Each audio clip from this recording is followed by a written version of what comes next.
Welcome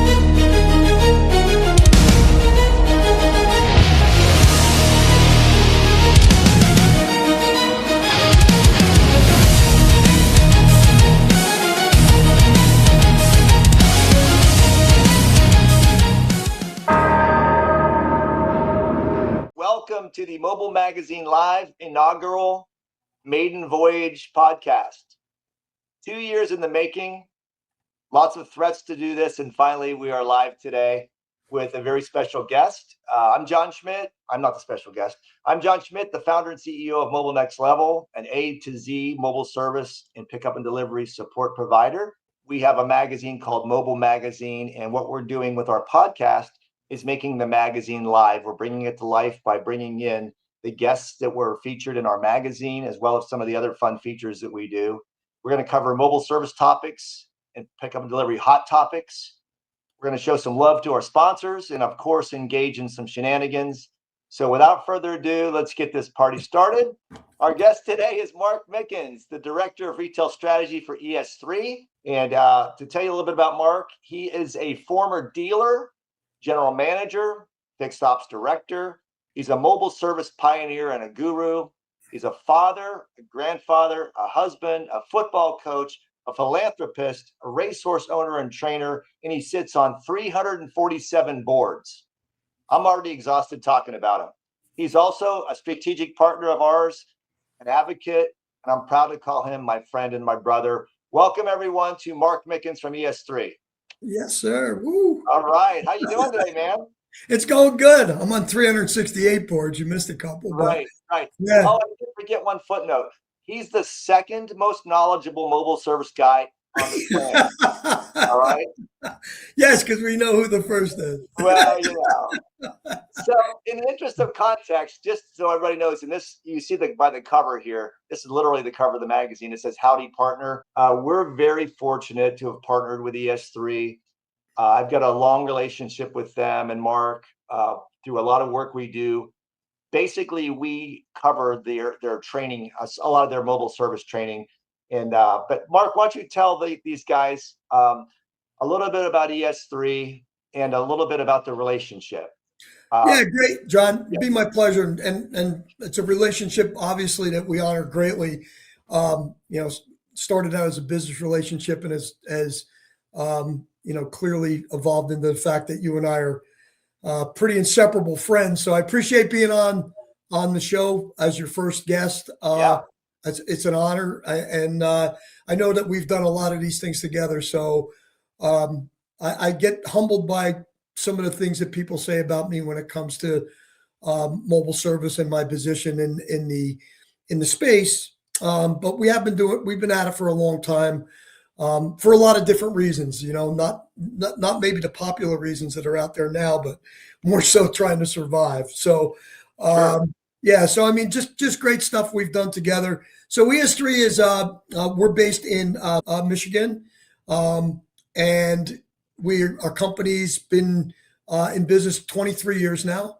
Mark, did you notice I put your cheat sheet up there just in case? I saw that.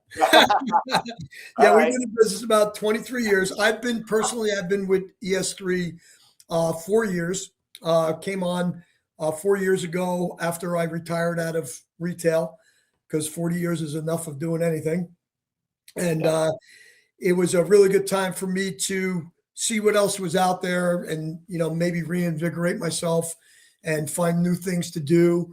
And, I found ES3, they found me, we found each other, got to know John, got to know you on a program that we ran for Mercedes-Benz. And we just started to collaborate more and more. And ES3 is a really quality company. I think that I can be doing a lot of things right now in the industry for a lot of different people. I really am honored truly to work for ES3 and Jason Baranowski and Angie Aprivas. They're great people. The reason why I love ES3 so much is because I feel like we do everything right by our clients and equally so the people that work for us. So almost every project that we do, I think we do very well because it starts out that way, and everybody's intention on the team is to really help whatever client it is that we're working with. And we just have some fantastic people that work for the company, and we have a fantastic culture, more importantly. So, very honored to be part of ES3, and also very honored that we have partnered with you on Thank you. in the mobile service space, and we've done a lot of great things together already, and we're looking to do a lot more great things going down the road. So. Thank you. Thank you. You made a comment that, you're lucky to be with ES3. They're such a great company. They're lucky to have you as well. Um, Not too many people I know can match your passion for the business. And you bring up a good point. When we've been in the grind for 30, 40 years in retail, it's nice to find that last chapter. I call it the last chapter. Maybe that sounds morbid, but we're about the same age. And you want to do something that's really gratifying on the way out, where you've got a lot of creativity. I mean, you put so much of your heart and soul into the business, and it shows in the product. And I want to also take off on your comment about doing things the right way. In the 4 years I've been working with ES3 as a subcontractor, they do everything with full integrity and to really give the client, the dealer client, the OEM, the very best product, and they don't cut corners. So I'm proud of to be affiliated with the team as well. Right. And one of the things that I am passionate about really is we have I'm very excited now to get on out in the field a lot now, more than I was, doing a lot more mentoring on the Genesis program I'm working on. I have a really young team of folks that I work with. It's really reinvigorated me at a creativity, more creativity, more input, a lot more thinking. They're teaching me stuff that I think is great. Never thought I'd be a AI guy that Yeah. the things that we're doing now. It's Yeah. pretty cutting edge stuff, and we're really excited about it. But I'm equally as proud of and excited to work with the young staff that we have at ES3. Um, you know, our ownership, JB and Angie, they're not opposed to working with young people and us mentoring them into the business too. So that's really where I'm finding my joy right now, is to working with the young team that I'm working with. Well, that just speaks to your coaching. I mean, you're a natural coach, you're a natural leader, and I think that this is an extension of that, certainly. So let's talk today, again, just to recap the partnership without going on and on about it. We worked together on a full mobile service support solution for OEMs and dealer groups. Mark, of course, and ES3, they handle the training. They use me for some of those. They also have other trainers. But for mobile service, Next Level handles the van upfitting and the scheduling software. ES3 handles the training. We can tackle an account of any size together. So that's kind of putting a bookend on that part of it and then moving on. Let's talk about today's topic, and that is sustainment. So there's a lot of rah-rah, and Mark, you've been around this as well. There's a lot of rah-rah and a ticker tape parade when a dealer launches a mobile service, and everyone's all excited and the confetti is falling, and there's a lot of promises made about excitement. And then when that ends, and then the OEM training ends as well, uh, there seems to be a big challenge with dealers sustaining success, growing, and that's why we made the topic of this magazine, mobile sustainability. What are your thoughts about the challenges? What are the challenges and pain points and roadblocks to sustainability for mobile that you see? Well, I mean, I think that the pain points are always obvious things like any other part of the business that we run in in the dealership, right? There's challenges with everything inside of a shop.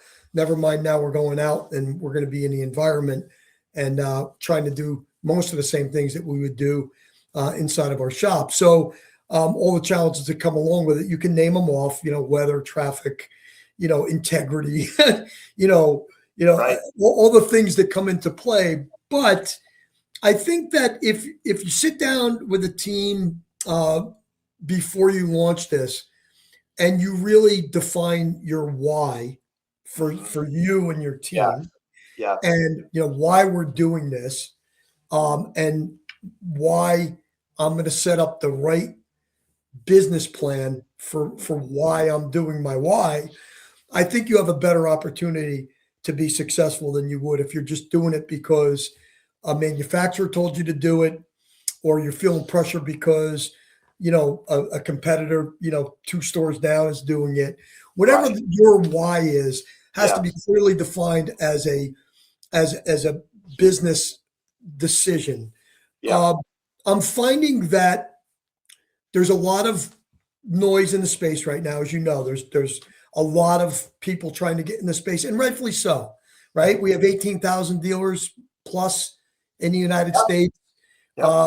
Our last survey that we did, I know you were involved in it. We were Mhm. less than 5% of the total dealer network is going to be part of a business that's projected to do, 27 billion by 2030, right? So that's a lot of money out there, right? And it's Yep. just not dealers, of course. Anybody that can upfit a van or throw a jack in the back of a pickup truck can really be in mobile service. So I think the biggest thing is let's build a foundational business based on our whys, right? And here's the thing. We cannot forget about the real reason to do this is the customer experience, Yes. how we make it good for the customer because they want convenience now, how we can retain more customers, which overall means more business for us, right? Yep. And then how can we attract customers that may have defected from us because we're not convenient, right? So Yes. all of those things. So if our why is really to give our customer a better experience, and because we give them a better experience that we're going to grow our business and Right. retain more customers, then that's a really good reason to do it.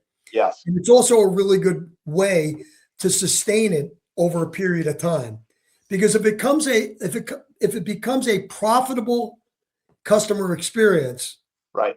then that's what you're supposed to be doing, right? Sure. That's Sure. that's every parts and service director, service manager's goal every day is to be profitable and to provide a very good customer experience. Yes, but let's talk about the why really quick because you hit on a good point. It's if the why is because I want an extension of my shop and I want to hold the same gross profit percentages as I do with my main shop, that's the wrong why, wouldn't you say? Yes. Yeah, Yes. I mean, because it's all about the collateral benefits, the customer retention, the recapturing of lost customers, and all the other stuff that we talk about all the time. So, a couple things that stick out to me, and I want to see how you feel about this with new launches or programs that are kind of in the sophomore year where they're starting to fail. There's a couple things that I see. Would you say that dealers have a good plan B, a backup plan for personnel? Not yet. Okay, that was Not the from, answer not, I was not looking for. not really from what I've seen. Yeah, And that's really somewhat on us as us as an industry, right? Like what we're telling the dealer when they launch, what's important, right? I just had this conversation at a dealer last week. What's really important is that you get your whole team. I mean, everybody, shop technicians, yeah, service advisors, yeah, F&I director, sales manager, that you get your whole team together before you turn the key in the van the first time to yeah. let everybody know what we're doing and why we're doing it. Right, Right. right. And so we pique the interest of the entire store for Yes, what's in it for each one of those groups, right? What's in it for the main shop? What's in it yep, for the sales department, the F&I department? What's in it for the BDC? yes, Once we get everybody on board that this is a service that we provide, then right. you'll spark internal interest for somebody that maybe I want to be a mobile service technician. Absolutely. Or maybe I'm a service advisor. Maybe I want to take on some Mhm. mobile ROs on Right, the occasion. I mean, the store I was in last week, they decided not to have a mobile coordinator because they have 3 advisors that want to rotate the position, mhm. which I thought was really good for that particular store because you talk about longevity, right? Because even if you lost one of those service advisors to attrition, you have 2 others that are doing it every day, right? So there's Yeah, all different ways of really making sure that you put a foundation in that's long lasting. Yeah. And most of that is explaining why you're doing this, having great communication across your dealership, and to get everybody to buy into it. Yeah. Right? To get everybody to buy into it. So really, you're asking me about a plan B. I would like to think that the plan B is that we don't need one. But, Right.